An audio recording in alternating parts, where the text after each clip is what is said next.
Manipuri Government Hospital Singda Laiyengba Lakpa Meeoi Sibagi Chang Wangkhatlakliba Asi Dr. Singna Cheksinba Watppadagini HAINA AMKIL President LOUREMBAM NGANBI na PHONGDORAKLI ngasi Manipur Press Club ki thangjing hall da luptara nipan AMKIL UPF NIPCO Nalan Nimpal Anul Thawbal Ima Nupi Samas Tami Chingmi Amfa Kada Mapi Council Ichel Masa Laima Phawoi bi Kaitel Pauna Kaitel Amadi Semgat Chagat Palu ki Meeoi Singda loina pang thokiba pawgi mi phamamada wafamasi AMKIL President LOUREMBAM NGANBI na phongdokton haikibani Manipur da laidiba sel paijadaba laidaba Meeoi kyana private hospital singda layengba ngamdabana maram oiraga government hospital singda layengba lakpada Meeoi kya asi anaba yaurakpa simak laibak thibani asiana yaurakpa simak laibak thibani hospital da asiana thokpa haibasi chatnadabani adumoinamak government hospital singda thabak toriba Dr. Singna Makoina anaba Meeoi Singbu ningthina yengbagi makutta atopa private hospital singda chatuna sel hena taning badagi hospital aduda intern tawriba amadi PG gi mairoi sing thadoktuna layeng hanbadagi misi minagi Chang Wangkhatlakliba anaba Meeoi amana hospital da lakka matamda mahaki anaba du faragani khanba wakalonda lakiba ngaktani adubo hospital ayambada thabak tawriba doctor amadi nursing na anaba Meeoi Singbu ningthina loina bidaba Anan Firon Setuna Hospital da Laktuna Anaba Meeoi Singda Sokhan Ningdabagi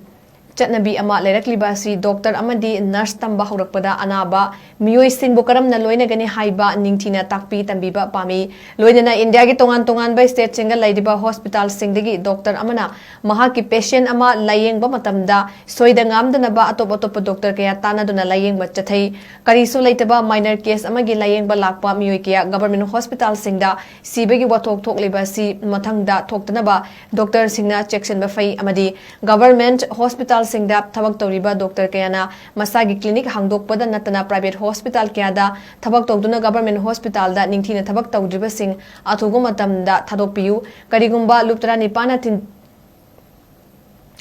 Tijinbada thengnaba thoklabadi maduda thorakpa afafattagi tekchak pumba private hospital thabak toramliba doctor aduna pujagadabani masida natana hospital da anaba Laiyengba Lakliba patient singa loinerakpa imung manunggi Meeoi singnasu doctor singda ka henba thawong chathariba si tawbigen hainasu phongdoki Haki makada layengba do achauba duna senior duna layengdana magi PG tawba kumba adagi ikhoi doctor tambal oirakpagi intern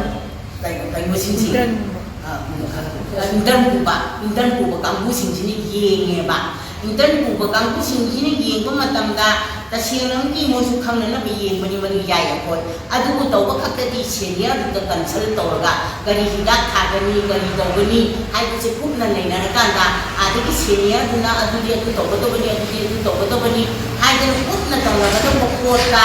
senior duna su lamsam hairappa aduga hoigi intern puriba PG tamiba kangbu singjon su lamsam de da tawchanbadana thokpa thodok ngatani haibsidi aikoina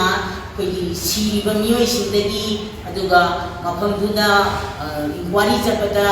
thangiba Meeoi singdagi aikoina adum phangba ngami adunadi doctor haisida chatlagadi Meeoi bisi soidan maki hingani aduga hoina cinema drama dasu doctor haibase laini gani am thajabai mongda ngangba khoi adum thengnagi adubu laidugi manakta chatlaga thawa sabidabadagi siba haibase masi yam maitaba machi tawrega thaba amani duga loinana Manipur da PG tawba lakpa intern puriba kangbu sing aikhoigi Manipur gi lonji thokdaba kaya ama yawi adu aikhoigi